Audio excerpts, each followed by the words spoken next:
Good morning. I'm meteorologist and science teacher Ryan Miller. This is Outside the Classroom, and we are outside right now. It's a nice day. We've had a little bit of sunshine, although the clouds are increasing. And we're talking about change in the environment.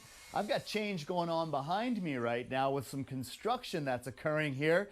And so we're going to continue and think of and discuss the ideas of change, everything related to change. And I'll tell you what, we've also had some changes in the way we've had to behave, in the way we are living right now. And so we're going to try our best to give you some educational opportunities that you can use, some activities that you can use at home with just simple things around the house to keep that learning process going. We have also labeled this week Spelling Week on Outside the Classroom. We have asked you all to go and spell the words that we're suggesting out throughout the day. Send us videos, send us pictures, and we've got some great feedback to share in just a few moments. Before we get to yesterday's words, let's get right to it and jump out of the box and get right to the idea of the words of the day for today. So I'm going to give you some words, 3 of them, and these words are going to be our spelling words. I will grab a marker, and Mr. Rich, my photographer, is going to help us out here and help me out. The first word today that we're going to look at is carbon. C-A-R-B-O-N. Carbon is something that you're going to see that plays a role in a lot of the different processes that we're going to talk about, all related to plant growth here coming up in a moment. And then with carbon, this is a big word here, transformation, 4 syllables, and make sure I'm spelling this correct here. Transformation is the second word. Transformation.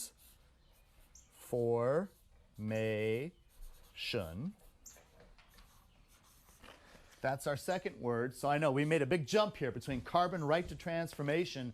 And then here's the granddaddy of them all here. This is the third word of the day that I'd like to see you spell: photosynthesis.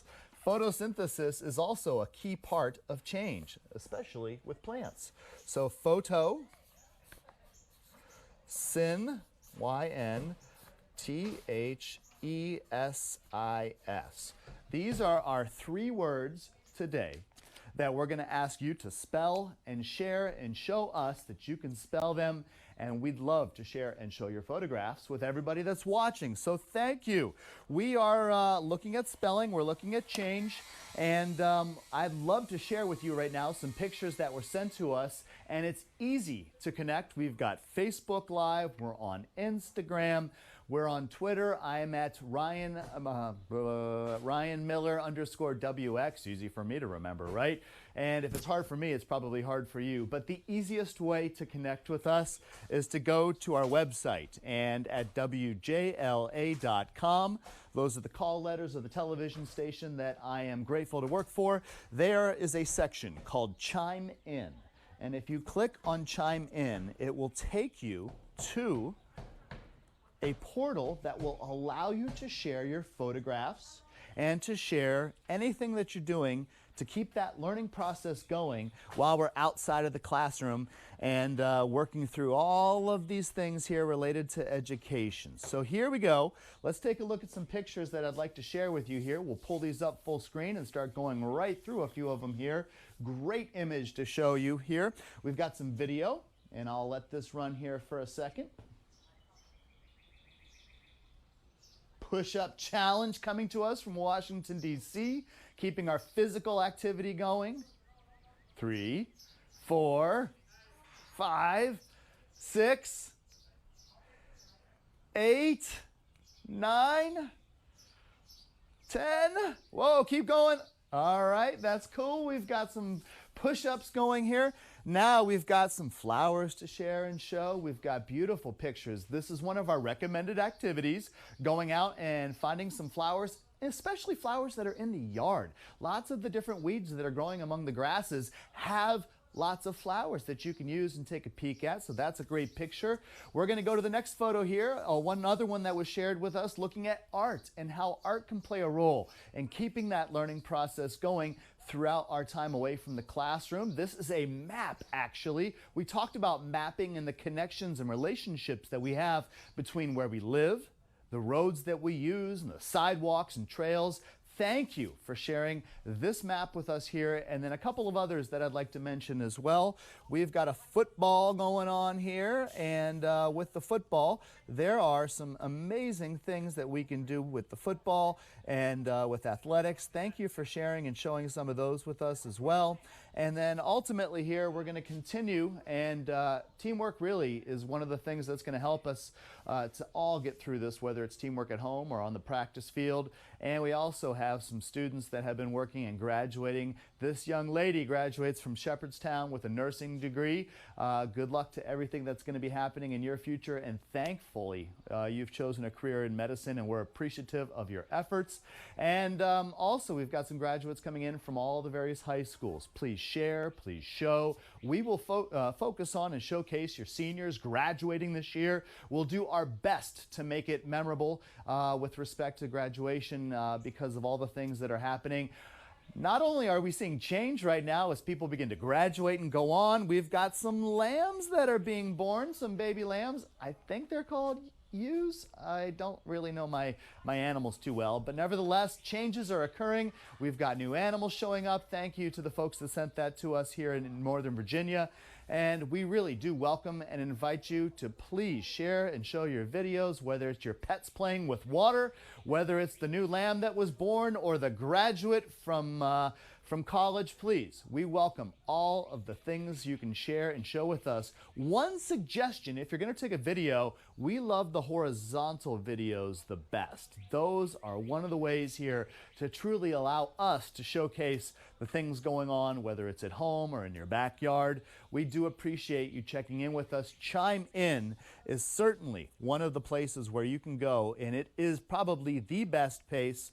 We have a young man that was looking and watching our show yesterday, and Ebony Schruger from, it looks like Berwyn Heights, Maryland, sent a photo and a video of her son actually answering in real time some of the questions I was asking. Ebony, thank you for sharing this with us, and please, we invite you to let us know if we can answer questions live or after the show or whatever. We're here at WJLA.com. Chime in. Here's an interesting video because we're going to talk about change in plants, and we're going to kick it off with Crystal Liller, a colleague of mine, and her son, and their video on how you can grow plants. Hi, my name is Jacob Liller, and I'm a science teacher from Liller Lab. Hi, my name is Crystal Liller, and I'm a science teacher at Washington Liberty High School, here with my little scientist. We're going to grow some lettuce. We're going to grow some lettuce. Great. All right, can you tell the people what we need? So, we need lettuce. What else do we need? A cutting board. I know. I can do it. Okay. And a knife. A knife. Okay, we're going to be careful and have our parents help us. And we have a cup.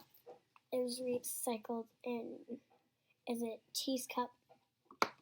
And we have some water. Okay. So tell us what we're going to do. We're going to cut just this part. I'll cut the bottom off really thin first. Okay. And then we're going to measure about 2 inches. So 1, 2, and we're going to cut.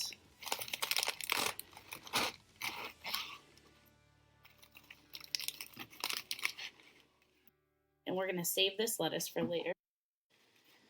And then we put this, so we get this cup, and then we put it in here, and then we get the water, some water. Oop, it's a volcano. And then we put the lettuce in. Wait, I can't fit. Yeah, our container's a little bit too small for this.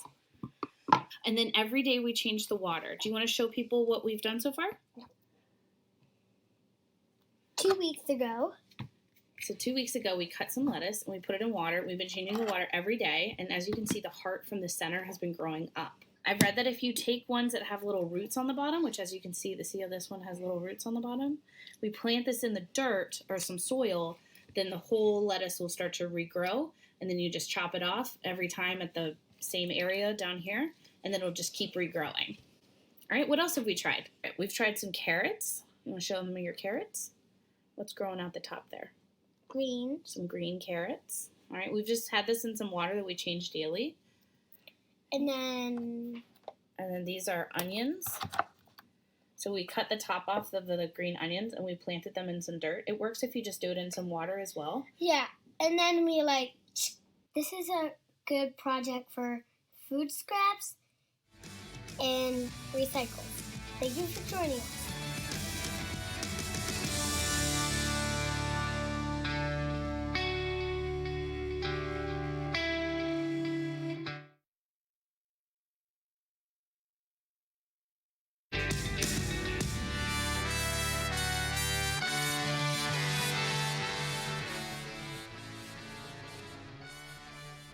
Thanks for joining us. I am Ryan Miller. This is Outside the Classroom. We're here to provide you with some activities and lessons and things that you can do at home to keep that education process going. It's Spelling Week on Outside the Classroom. And speaking of spelling, we have some words from yesterday and some viewers that sent us some photographs. Robin Tinsley, thank you for joining us on Chime In. These are what I would presume to be her children, Ainsley and Reed. They were doing their homework, and we had words yesterday: change, modification, which is a synonym of change, and museum, which is a word I always have trouble spelling. So Ainsley, Reed, thank you for doing your homework and sharing and showing this photograph with us here on Chime In. And with our words of the day, please feel free, whether they're on paper, whether you're spelling them in person or on video or on the sidewalk with chalk, please let us see that you're spelling these words out and let us know how we can help you. We're going to continue looking at change in plants and photosynthesis, and I have a wonderful story that my colleague Rachel KAYE put together, meteorologist Rachel KAYE put together, related to photosynthesis. Meteorologist Rachel KAYE here with a new game to go with this week's Outside the Classroom theme of change. It's called Photosynthesis. I was so excited when I found this game, had great reviews, and I can clearly understand why. Now, it's a little bit more structured than some of the other games that I've shared, so it's recommended for ages 8+, although you may be able to find ways to kind of create your own version or make your own rules at home. But the basic game rules are broken down into two phases, if you will. The photosynthesis phase or photosynthesis stage, and then the life cycle phase.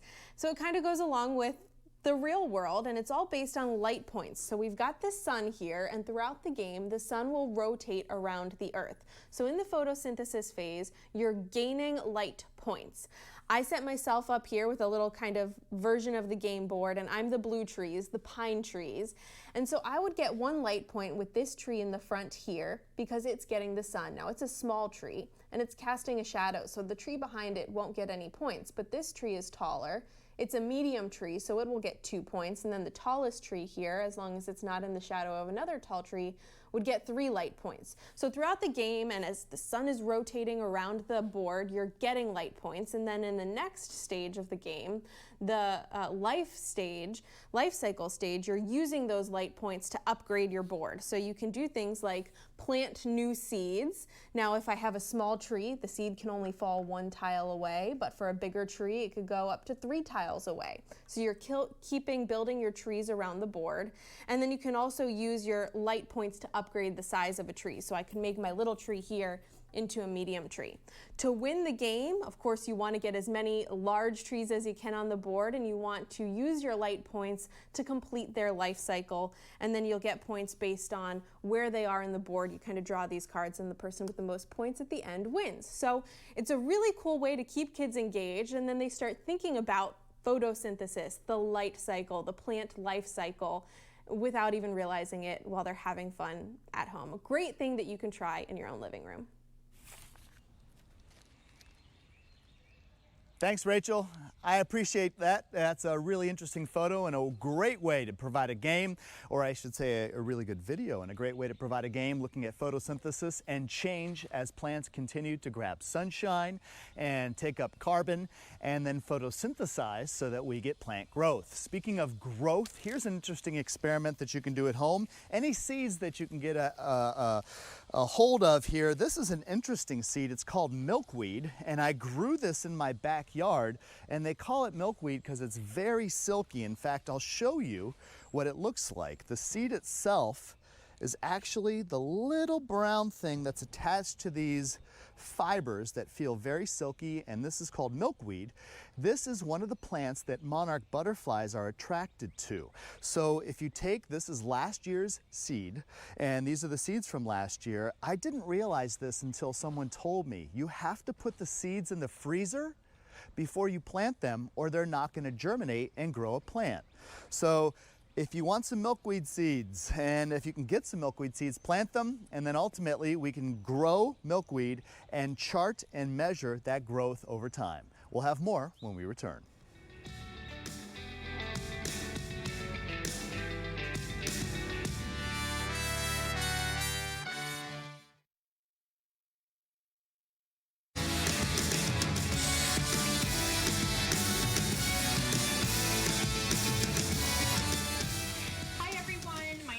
Rachel. And I'm Jada.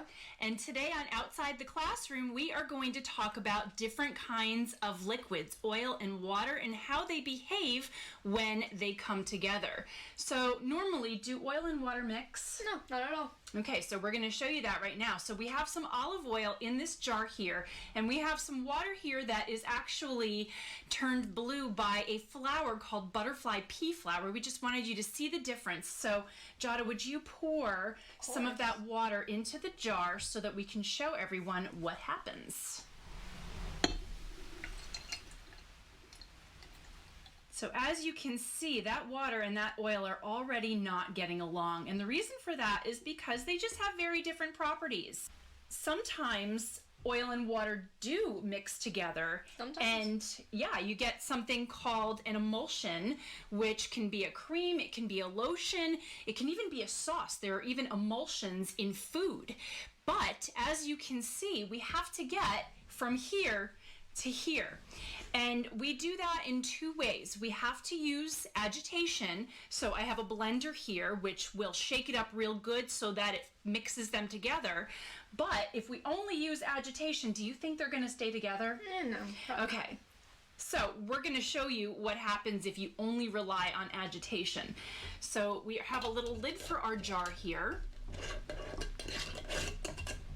I'm going to close that up real tight. Make sure nothing falls out. And Jada, would you give that a good hard shake? It looks like it's mixing, but when you put it down, by the time we finish this little class today, these are going to start separating already. The reason is because you need something called an emulsifier, which we have here. This is called lecithin, and this is something that is made from plants such as sunflowers. You can also make it from eggs if you're using a food lecithin. And when you add an emulsifier to your water and oil blend, as you can see, they're already starting to separate. yeah, because we have the oil and then the colored water. Absolutely. What happens when we add the emulsifier is that it forces them, or we like to say invites them, to get along. So it's almost as if you're at a party and you have two people who have never met, who normally would not have a conversation together, but maybe you have someone there who's going to introduce you to each other so that you can have a conversation, and then you have a nice little group.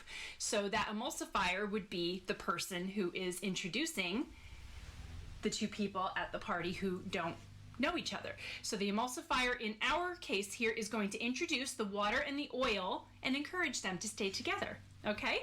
So what we're going to do for that to happen, we have our blender here. So we're going to start by taking our already separated oil and water mixture, and Jada, would you pour that into our blending container, please? Of course. And then this lecithin, which is our emulsifier, is very sticky and gloppy, so we're gonna kind of just plop this in here. And as you can see, we don't need nearly as much of the lecithin as we would use with the oil and water. Make sure this is closed really Yeah, tight. you want to make sure that's closed nice and tight.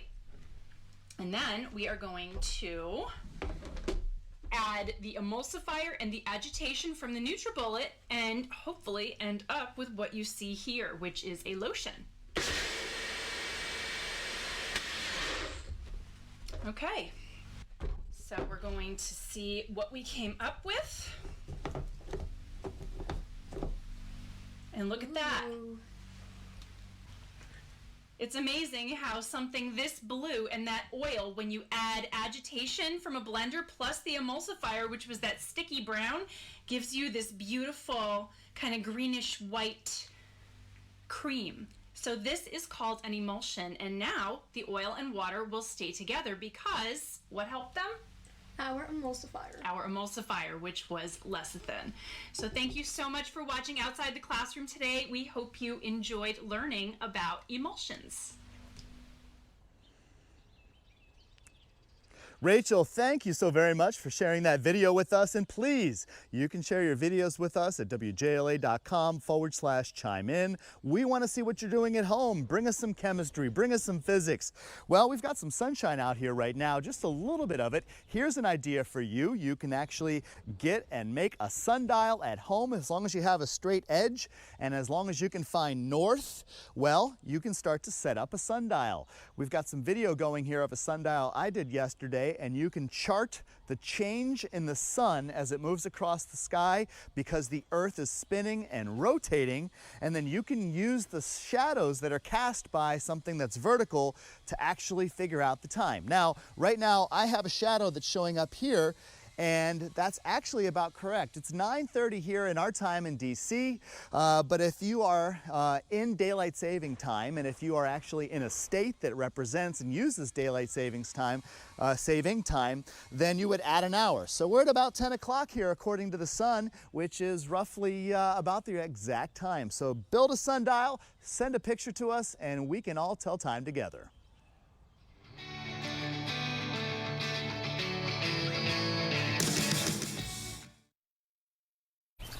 I'm Ryan Miller. This is Outside the Classroom. Thank you so much for joining us.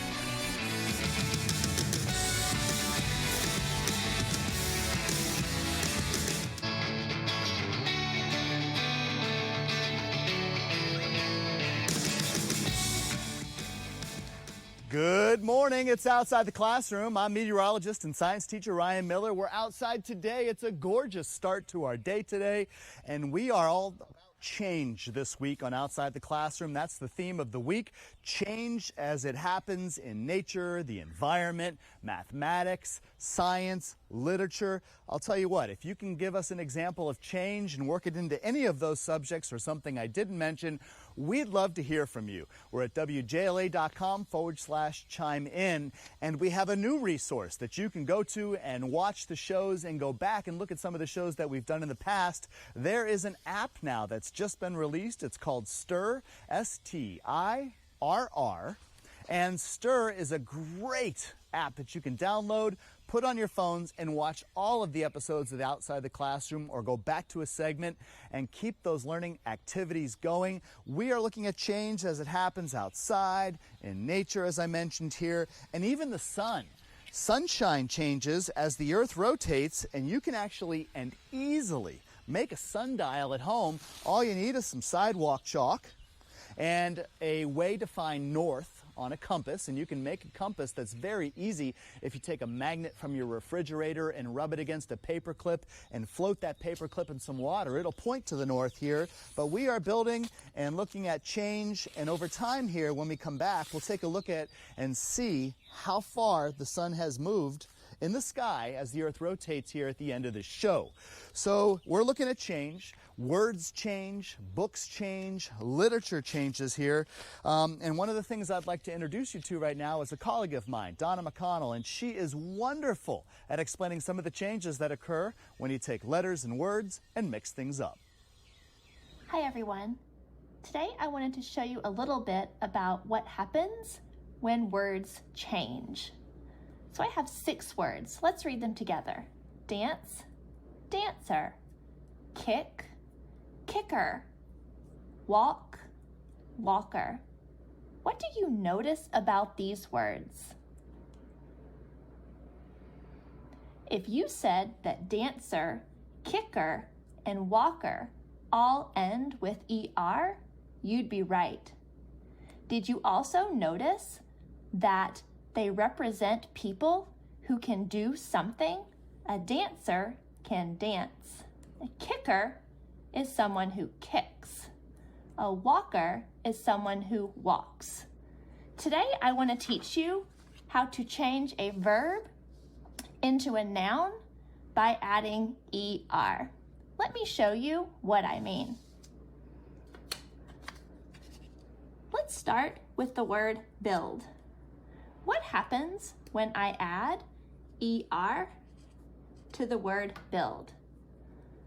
I get the word builder. Adding ER to the word build changes a verb into a noun, builder, someone who builds. Let's try another one. The verb is jump. If I add ER to the word jump, the word is, you got it, jumper, someone who jumps. One more. The word is play. If I add ER to the word play, I get the word player, you got it. A player is someone who plays.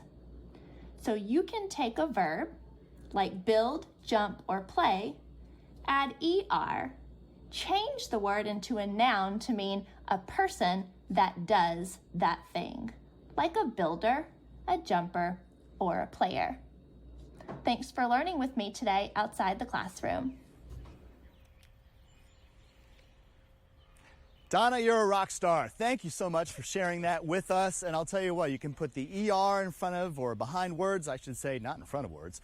That would be a mistake. That's why I don't teach literature or English. I teach science. But nevertheless, I'd like to take a moment here and welcome from 6 feet away a dear friend of mine and a colleague. I have a special guest for Outside the Classroom. Colin Brown is joining us today. Hey, how you doing? How's it going, Ryan? And right. Colin is the principal at McKinley Elementary School in Arlington, Virginia.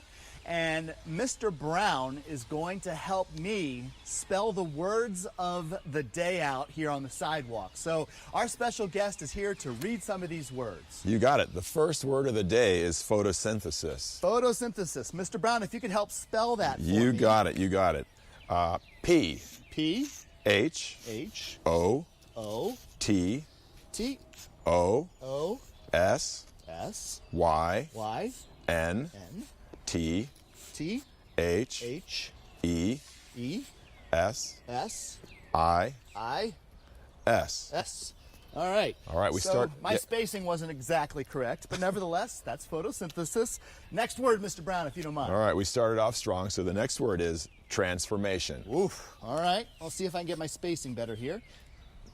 Spell it for me. T. All right. R. Yep. A. N. N. S. F. O. R. M. A. T. I. O. N. Transformation. Word number 2, photosynthesis. Word number 1. Last word of the day. The last word of the day, Mr. Miller, is carbon. Okay. C. With a K? Not this Not this time. carbon? Not this time. Not this All right. time. First C? letter C. Yeah, C. Yep. A. Okay. R. B. Yep. O. O. N. N. Carbon. Carbon. Third word of the day. Mr. Brown, thank Yes. you so much for helping us, and let's talk about the relationship that exists between these words. Carbon is an essential ingredient of photosynthesis, and carbon in the air goes through a transformation, a change, to become a glucose molecule, which is sugar inside of a plant through photosynthesis. So there's a connection here as carbon changes and transforms through photosynthesis. So Mr. Brown was kind enough to join us here today, and thank you so much. It was great. It was great. I appreciate it, Yep. and I'll tell you what, please, if you're a McKinley Elementary student or any student, take a picture of the words, take a video of you spelling the words, and let us know, and show us that you can spell these words of the day here. We'd love to hear from you.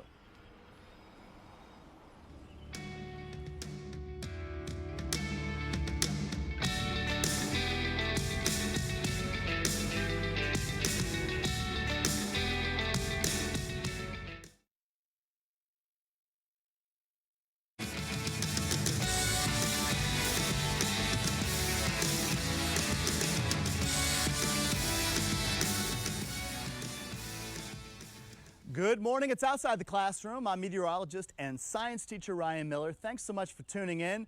We're looking at change in the environment, change in the sky, change in literature, anything and everything that changes around us. Here's an idea for you. This is something you can do at home. It's very simple. You can scale it up or down depending upon ability level. I'm going to take a meter stick, and you don't need a meter stick. You just need a stick.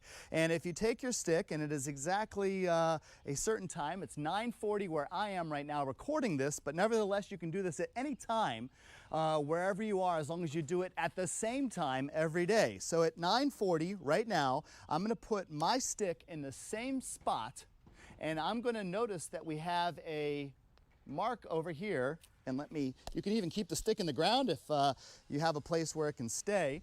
You can take a piece of chalk if you have a sidewalk or a driveway, and you can make a mark. And today's date is 4/7. And no matter what, you can make a mark there, and then ultimately you can take a picture of it so you can remember it if you live in an area where it rains and the rain would wash the chalk away. And then tomorrow you can do the same thing at 9:40. Or a week from now, do the same thing. Put your stick in the same place and take a measurement at 9:40. And then note how the shadow changes over time. And it will change. And that is something you can do to observe change in the environment. Now, if you didn't want to do this with sidewalk chalk, or if you don't have sidewalk chalk, you can get a piece of paper and do the same thing. Put your piece of paper on the ground. Find a much smaller stick, and I'll just use this chalk right now because it's in my hand, and you can put your chalk right here, or your pen or pencil in that same area, and you can put a mark on the piece of paper where the sun's shadow is at that absolute same time over a period of weeks and months, and you'll notice that there is a change in the length of the shadow and where the end of the shadow ends up. If you want to take it a step further, well, you can also measure the length of your shadow, and you can keep track and do a graph of how long that shadow is. You can measure it in inches or feet, or you can actually convert it and change those numbers over to centimeters or meters. So that's an idea for you. Speaking of change, my former colleague, Kate Miller, down in Lima, Peru, has a really cool activity that you can do at home to look at change and observe change with just a few simple things from the kitchen. Hi everyone, my name is Kate, coming to you from Lima, Peru, where I'm a high school physics teacher. Today I want to talk to you about the idea of change in science. Now, things change in our universe all the time. What's cool about scientists is they make observations of those changes, they construct models to understand why those changes might be happening, and then we use our knowledge to make predictions about future changes that could happen. So today I want to show you an experiment that you can try right in your own home to make your own observations about change. For today's experiment, we're going to need to gather a few items around the house. First, you need some sort of plate, and it's going to work best if your plate has a little bit of a rim around the edge. Second, you're going to need to grab a glass. A regular old drinking glass will do, but make sure that it's see-through, not like a paper cup. Third, you're gonna need some water, and I'm gonna choose to dye my water my favorite color, blue. This will help me see what's changing about the water over time. And last but not least, you're gonna need a candle. I'm using a little tea light candle, but if you have birthday candles around, you might just have to find some clay to prop them up with. And of course, to light the candle, you need some sort of lighter or a match. This is where having an adult around to make sure you're staying safe is really important. Okay, let's get started. The first thing I'm gonna do is dye my water blue, so it'll help me see what's going on a little bit easier. Next, I'm gonna take that water and I'm gonna pour just a thin layer into my plate. It should be able to cover the entire bottom surface, but you don't want it to be too thick. Next, I'm gonna place my candle right in the center of my plate. You wanna make sure that the water isn't coming over the candle to drown it, because we're gonna light it in just a moment. Now, I'm gonna light my candle on fire, and I'm gonna let it burn for just a little bit till the flame gets nice and strong. This is the cool part of the experiment. I'm gonna take my glass, and in just a moment, I'm gonna turn it upside down and place it on top of the candle. What do you think's gonna happen? If you predicted that the flame of the candle is gonna go out when I put this glass over it, you thought right. But that's not the only thing that's about to change. Watch close.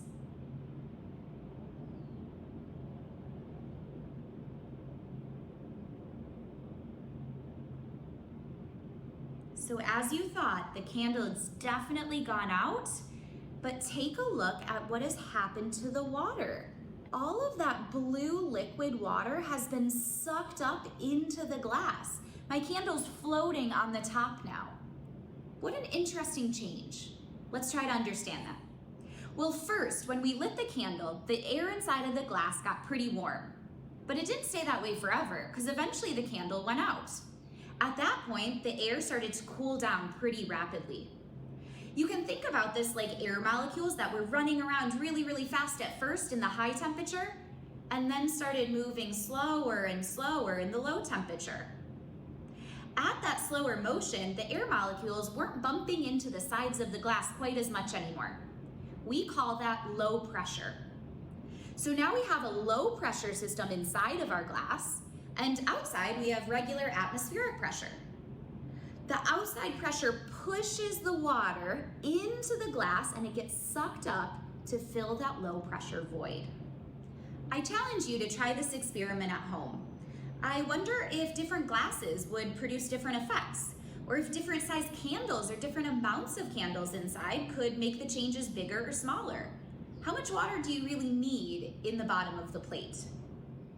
That's all for now. Thanks for joining me on this week's Science Outside the Classroom.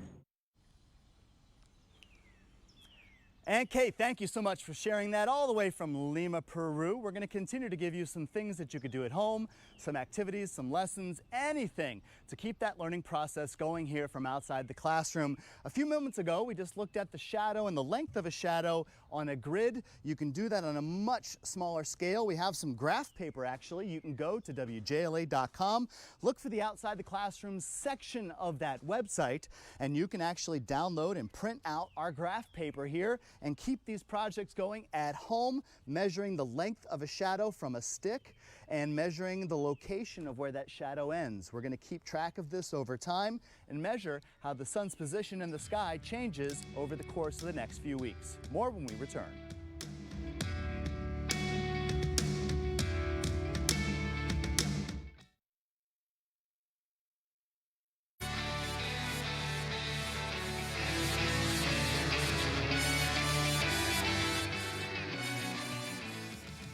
Hi there, I'm meteorologist and science teacher Ryan Miller. This is Outside the Classroom. We're here as a resource for you to keep that learning process going, to provide engaging with simple things that you can find around the house, or at least we'll try to find simple things. We may run out of simple things here at some point, but nevertheless, we're here to try and keep that learning going. This is an idea that looks at science and math and could easily be done at home and scaled up or down depending upon ability level. And speaking of change, there is a new home going up behind us and it's rather loud here. So changes are occurring all around us and all the time. So what I did was I got a piece of track. I found this track in the closet here. And my kids have a toy, and you could do this if you had some track and a toy at home, or you could set up a course using Legos or even sticks from the yard, anything that you can do to set up an area here. But this is 7 feet of track. So I have a distance right here. And if you wanted to measure and calculate the speed, which is literally distance over time, so speed equals distance over time, then you can look at and use this track and a phone or any stopwatch or even just a regular watch to calculate the speed of an object going around a track. Now, you could do it by lining up a car and do it in a straight line, or you could do it by taking and connecting your track.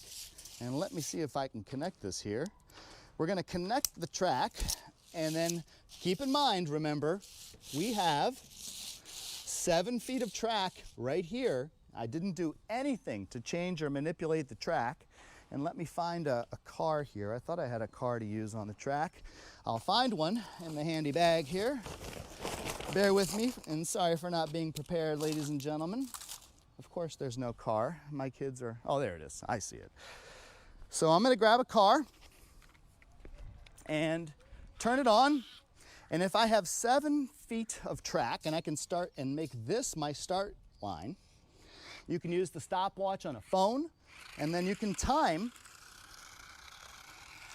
stop, how long it goes around. So you've got a distance, 7 feet, and a time. And let me see if I can get the time here, just using my good old analog watch. And go. 2, 3, 4, 5 seconds. So I've got distance, 7 feet, 5 seconds of time. And so this is going to be a speed that shows up here in feet per second. But that's not necessarily the rather ubiquitous and miles per hour units that we use to often measure how fast you're going around here or on a road. So if you wanted to convert feet per second to miles per hour, you can do it using a few very not complicated math equations here, and that'll give you an opportunity to do that. Or you can also go to things like some online search engines where you can actually type in 7 feet per second to blank miles per hour, and it'll make that conversion for you. So that's a way to measure change over time. And you could lengthen the track or shorten the track, or perhaps you can put some batteries in that are different and see if there are ultimately some changes that occur. Nevertheless, that's an idea for you, using some things from around the house to keep math and science going while we're socially distant and away from the classroom.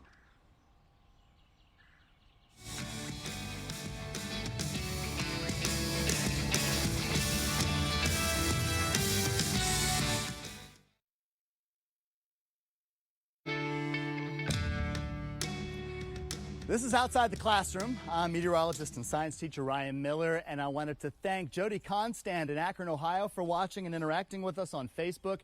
Appreciate you tuning in there, Jody. Thank you so much.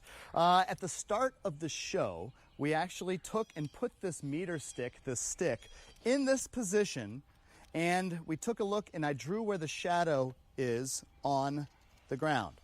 And in the course of just a few minutes, if you'll notice, the shadow is no longer right here, where this is actually showing up. So we have now a shadow that's right here. So we have a change that has occurred actually between the shadow from 9:30 to the shadow that we have here at 9:55. And so we are observing, even though it's a very difficult thing to observe, change in the environment, change in the sky, and that's something that you can keep track of easily at home, and you don't need a meter stick, you just need a stick or anything to do that. I'm once again here with my friend and colleague. This is McKinley Elementary School in Arlington, Virginia's principal, Colin Brown. Thank you for joining us here. We are 1.83 meters apart. Good to know. Absolutely, keeping it safe here. And Mr. Brown was kind enough earlier to help spell out the words of the day: photosynthesis, transformation, and carbon. What do you think would be the hardest one to spell out of these? I'd have to go with photosynthesis. Photosynthesis, yeah. I think the E at the very end of it might be throwing me off. It actually still does.